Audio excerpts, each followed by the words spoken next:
Shalom teman-teman semua, jumpa lagi bersama saya Yoel Ade Prasetyo di channel ini guys. Salam toleransi NKRI harga mati. Welcome to my channel, subscribe, like, comment, and share ya guys. Thank you. Ya teman-teman semua, pada video kali ini kita akan sedikit membahas apa yang dikatakan pendeta Abi Saifuddin ya, Saifuddin Ibrahim. Ketika dia mendengar adik Armando sekarang terkapar di rumah sakit karena beberapa saat yang lalu dia dikeroyok ya oleh kadelun-kadelun ya. Nah, teman-teman coba perhatikan kalimat ini. Berita ini sangat nampol ya. Ya, di sini dikatakan teman-teman, sempat ribut dengan adik Armando gara-gara 300 ayat Al-Quran, reaksi pendeta Saifuddin soal pengeroyokan di demo 11 April bikin bergidik katanya ya. Bergidik itu mungkin merinding gitu ya kalimatnya Abi Saifuddin mungkin ya. Nah, saya baca saja, gak usah lama-lama teman-teman. Di sini dikatakan, Pendeta Saifuddin Ibrahim turut mengomentari aksi pengeroyokan yang menimpa pegiat media sosial Ade Armando saat aksi unjuk rasa di depan gedung MPR ya pada Senin 11 April 2022 kemarin.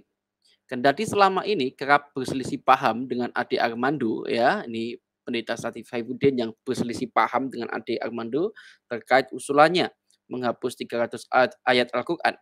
Namun Pendeta Saifuddin mengaku geram ya. Ini luar biasa nih ya Pendeta Saifuddin ya. Walaupun dia ini bentrok dengan Ade Armando ketika Ade Armando dikeroyok gitu ya. Ternyata Pendeta Saifuddin tidak malah syukur, kasihan kamu adik Armando gitu ya. Tidak, tapi Pendeta Saifuddin justru malah geram ya dengan aksi kekerasan itu. Pendeta Saifuddin mengutuk keras pelaku yang menghajar dan menelanjangi adik Armando. Saifuddin bilang aksi itu sudah tidak dapat diterima akal sehat manusia karena terlalu brutal katanya. Waduh, kasihan juga ya. Nah, kemudian di sini katakan teman-teman, miris dan sedih saya mendengar adik Armando disiksa, kata Saifuddin dalam video terbarunya yang diunggah di kanal YouTube pribadinya sebagaimana dilihat Populis ID dibilang. Hingga kini polisi memang masih mengejar pelaku pengeroyokan Ade. Motif kekerasan itu juga belum diketahui secara pasti katanya. Namun menurut Saifuddin, Ade Ade Armando di masa gara-gara selama kerap menyerang tokoh tertentu dan membela pemerintah ya. Jadi ini adalah kata-kata daripada Saifuddin ya. Gara-gara kerap sekali menyerang tokoh tertentu dan membela pemerintah. Nah, maka dari itu Ade Armando di masa katanya. Nah, kemudian dalam berita ini juga dikatakan teman-teman, Saifuddin mengatakan, tidak ada yang salah dengan tindakan Ade Armando selama ini. Perbedaan pandangan kata dia itu mesti dituntaskan dengan, tidak mesti katanya, saya ulang lagi teman-teman ya, supaya tidak salah ya. Perbedaan pandangan kata Abi Saifuddin tidak mesti ditungkaskan dengan aksi kekerasan dan penghakiman massa katanya. Nah, ini ya. Saya sangat sedih sekali, geram hati saya. Karena apa yang dilakukan Ade Armando selama ini adalah dia pejuang toleransi dan damai. Dalam kesempatan itu, Saifuddin kembali mengungkit usulannya terkait revisi Al-Quran dengan menghapus 300 ayat Al-Quran yang juga pernah ditentang mati-matian sama Ade Armando. Saifuddin mengatakan kekerasan yang dialami Ade tidak terlepas dari pengaruh ayat-ayat tersebut. Menurutnya, selama ayat suci itu belum ditiadakan, maka kelompok-kelompok ini bakal terus-menerus mempertontonkan aksi-aksi kekerasan yang tanpa segan dilakukan di ruang-ruang publik. Ya silakan teman-teman nilai sendirilah ya.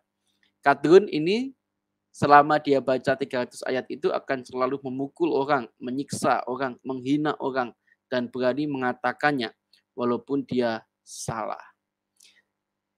Wah, ternyata Abi Saifuddin masih punya rasa kasih ya.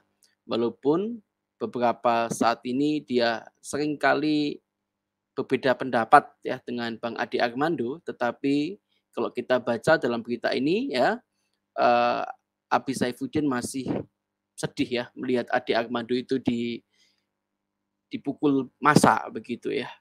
Ya inilah teman-teman, silakan nilai sendiri apakah yang dikatakan Abi Saifuddin itu benar atau tidak gitu ya.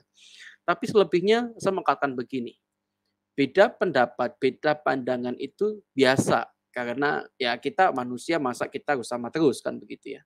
Tetapi ketika saudara-saudara kita tertimpa musibah, ya tertimpa kekerasan ya, ya kita harus bertindak teman-teman. Apakah kita menyetujui kekerasan itu atau kita mengutuk akan terhadap kekerasan itu. Nah, sebagai orang Kristen tentunya saya pribadi pun juga mengutuk keras ya apa yang dilakukan massa terhadap Ade Armando. Padahal Ade Armando niatnya bukan demo ya, tapi dia mendukung aksi mahasiswa yang menentang Jokowi 3 periode. Ya. Sekali lagi teman-teman, mari sama-sama tunjukkan kasih kita kepada orang lain ya. Jangan dengan kekerasan, tapi ketika kita punya musuh, doakanlah musuhmu. Terima kasih teman-teman sudah menyaksikan video pendek dan singkat ini ya. Jangan lupa terus dukung kami para apologet Kristen di dalam mengabarkan kebenaran-kebenaran dan fakta-fakta yang ada teman-teman. Terima kasih teman-teman semua. Jumpa lagi di lain kesempatan. Tuhan Yesus memberkati. Salam toleransi NKRI harga mati. God bless you guys.